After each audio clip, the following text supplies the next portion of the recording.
Hi guys, and welcome back to another DrAce video, and today we're going to be playing MotoGP 21, Round 7 here in Mugello for the Italian GP in Moto3 career mode for MotoGP 21. So here we are in free practice with the World Championship leader.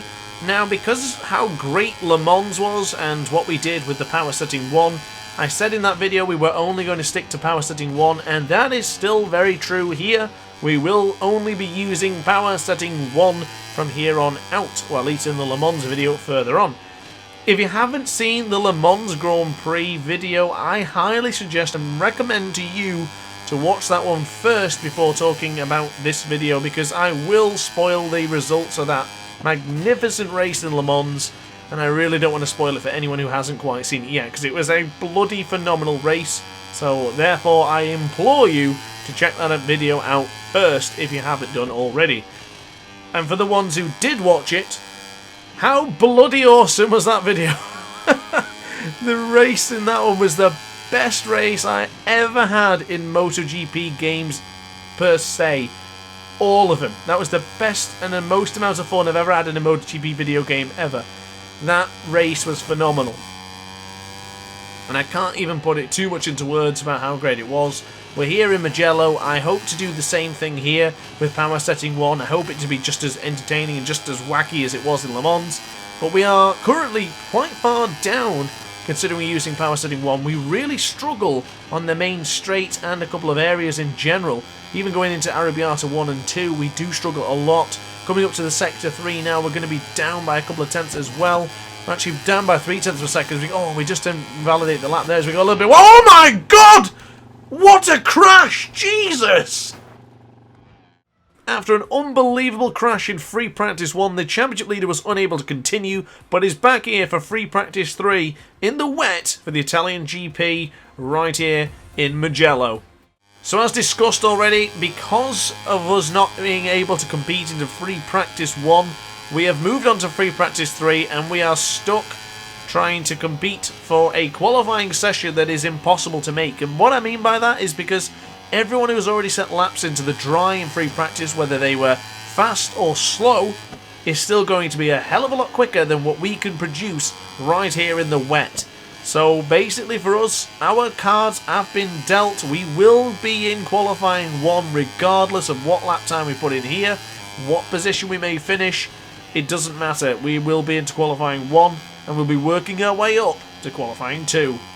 So for the time being, we're down obviously in 29th place because I haven't set a lap yet. We didn't do very well into turn 1. We're not doing too well here into Casanova and Savelli, which is a great shame because Casanova and Savelli is my favourite combination of corners probably ever. So it's a damn shame we're not going to be very competitive going into those particular corners. But it's going to be tough. It is going to be very tough this video because we are going to be at the back quite a lot. In the wet, in power setting 1, you know, if you watch the Le Mans Grand Prix, it was difficult. We lost around 2 seconds in Le Mans by being in the wet. And of course here you have the absolutely massive long straight, and even in such corners like Arrabbiata 1 and Arrabbiata 2, is very difficult when you're not carrying much speed. So into Correntaio, into the right hand side for this session. Well, we're holding it left in a minute's time. We need to keep off Biondetti 1 and Biondetti 2's rumble strips, because of course that was treacherous what happened to us in free practice. If you go anywhere near them, I advise you to slow down because that was unbelievable. But we now go into Bacchini for the first time of asking in this session, and we'll be accelerating as much as possible. We really need a tow.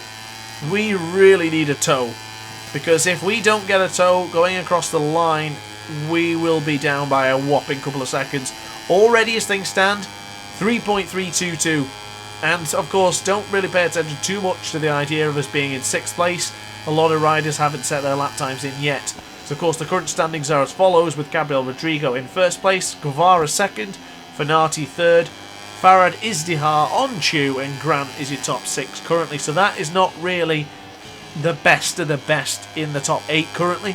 So of course we still have a lot of work to do, and we will be trying from here, working our way up into qualifying, and then just seeing what we can do from there. Now into the first section, we did lose almost 0.4 of a second, so if you were looking at that and think 0.4 of a second per sector with 4 sectors, 1.6 seconds is going to be behind. That is not going to be anywhere near the front row. So, well, it's going to be tough. We could potentially be looking at an even worse qualifying, if it stays in the wet, of course, than Le Mans. But of course, Le Mans' 13th position was quite lucky for us, but not lucky for others. So for the time being, maybe that's not all that bad. Now into the second sector, we did lose another 0.7 of a second. This is not looking as fine and dandy as we envisioned. I did believe Mugello could be one of those tracks that we really did well, until DrAce in his wisdom decided to say, power setting 1 only, young man. So of course that's what we're dealing with right now, but the power setting 1 I think is awesome. I'm really glad we're partaking in this challenge. If you're doing career mode and you're wanting a bit more difficulty, power setting 1, that's the best way to do it. We'll call it the power setting 1 challenge. As we go into the right hand side for BN32, down by 1.7 seconds now, so it's going even worse. We're going backwards. It's still an improvement nonetheless, but of course nothing special. As Ethan Guevara, we could have really done with him not slowing down there. If he was going to go full acceleration, we could have used his toe to finally pick up some extra speed. Going close to the rumble strip there, or at least on the rumble strip and close to the pit lane. Farad is behind, but of course we won't be getting a toe from him because he's behind. And we now cross the line. We improve, but it's 2.111.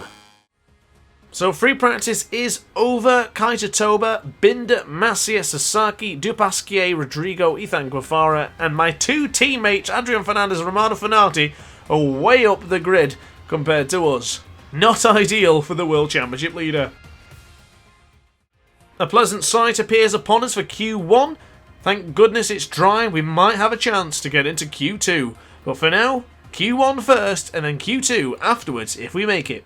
Adversity faces Grant in this one here in Mugello, but if things stay as they are, we do have a nice dry session for the race come 8 PM tonight, things might not be all that bad. We just got to see what we can do here and see how we can improve. Now, Adrian Fernandez is in this session. Now, I could have swore he was already moved up into the Q2 positions, but obviously not, and neither is Jason Dupasquier, who was also mentioned from that list. Perhaps those weren't the combined times. We're now going into the left-hander of Matarasi, a beautiful corner. Flick it right for Bogo San Lorenzo, also a beautiful corner as well. Getting close to the rumble strip there, but not necessarily on it. Now braking for some of the best combination of corners ever made in a Grand Prix track. Casting over to the right, Savelli to the left. Here I am making content with you.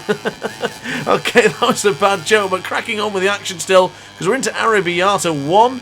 Getting closer and closer to the rumble strip for Arrabbiata 2. We touched it there, but thankfully that chucked us in a little bit. I wouldn't recommend that personally, but hey, it worked for this occasion. Now braking into Scarpa rear. Beautiful entry there, beautiful.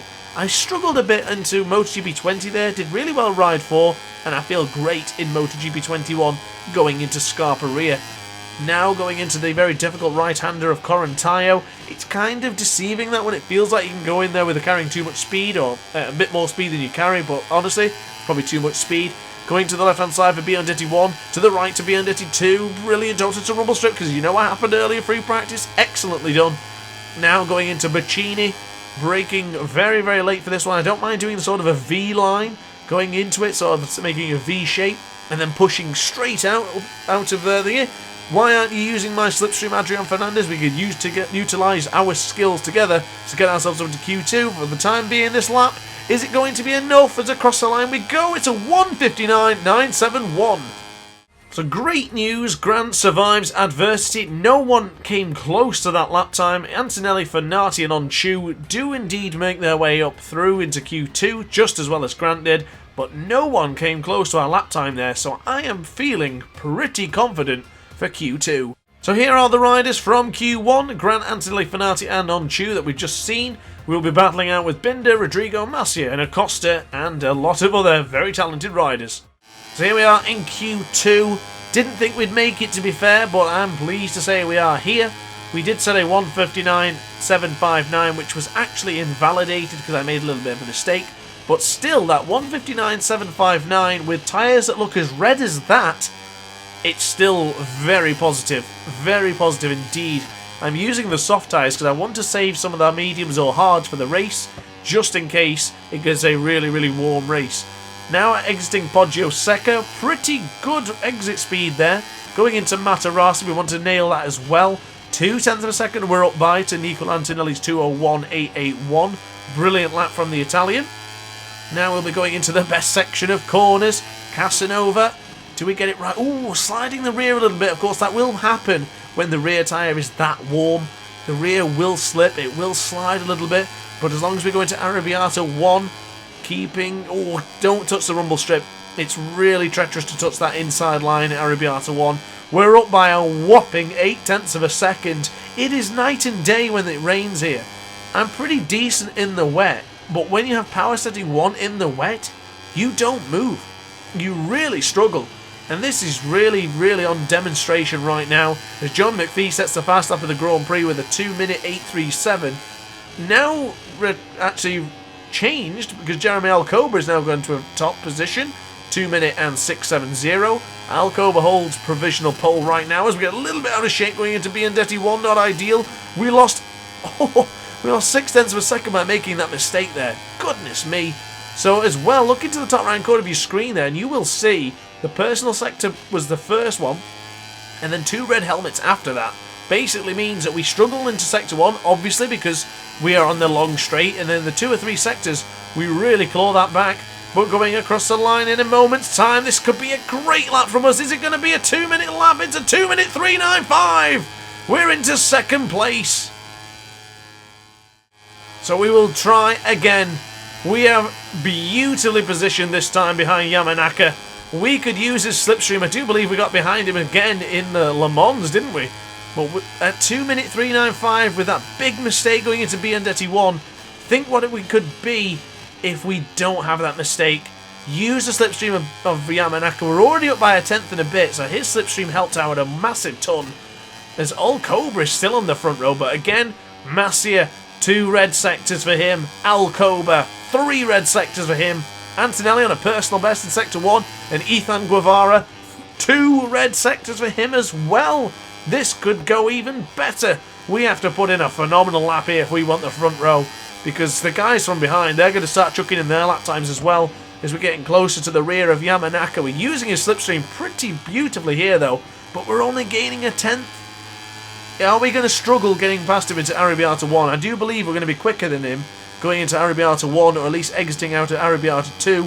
We're using his slipstream. We have warm rear tyre on the brand new tyres. Going around the outside of Yamanaka. We'll be braking hard in a moment's time for Scarpa rear.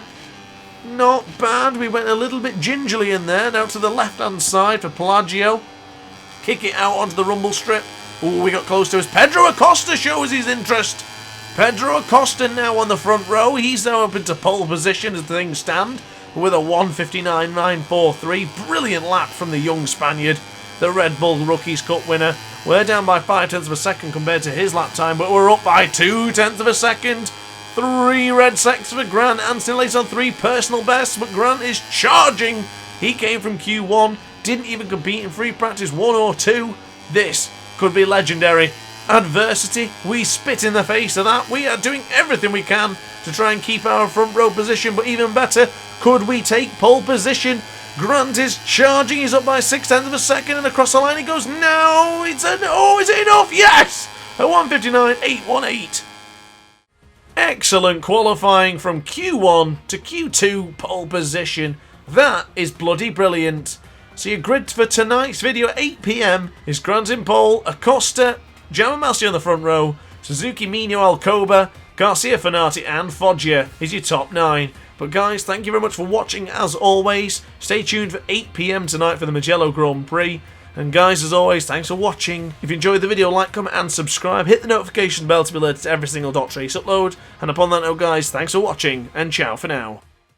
Oh hi, didn't quite see you there. Good to see you're still here. If this video didn't quite set your appetite, then why not watch some more DrAce content by clicking the video shown on screen now. Furthermore, if you would like to follow me on social media, you can do so now with the links down in the description. Consider subscribing so you don't miss a single DrAce video.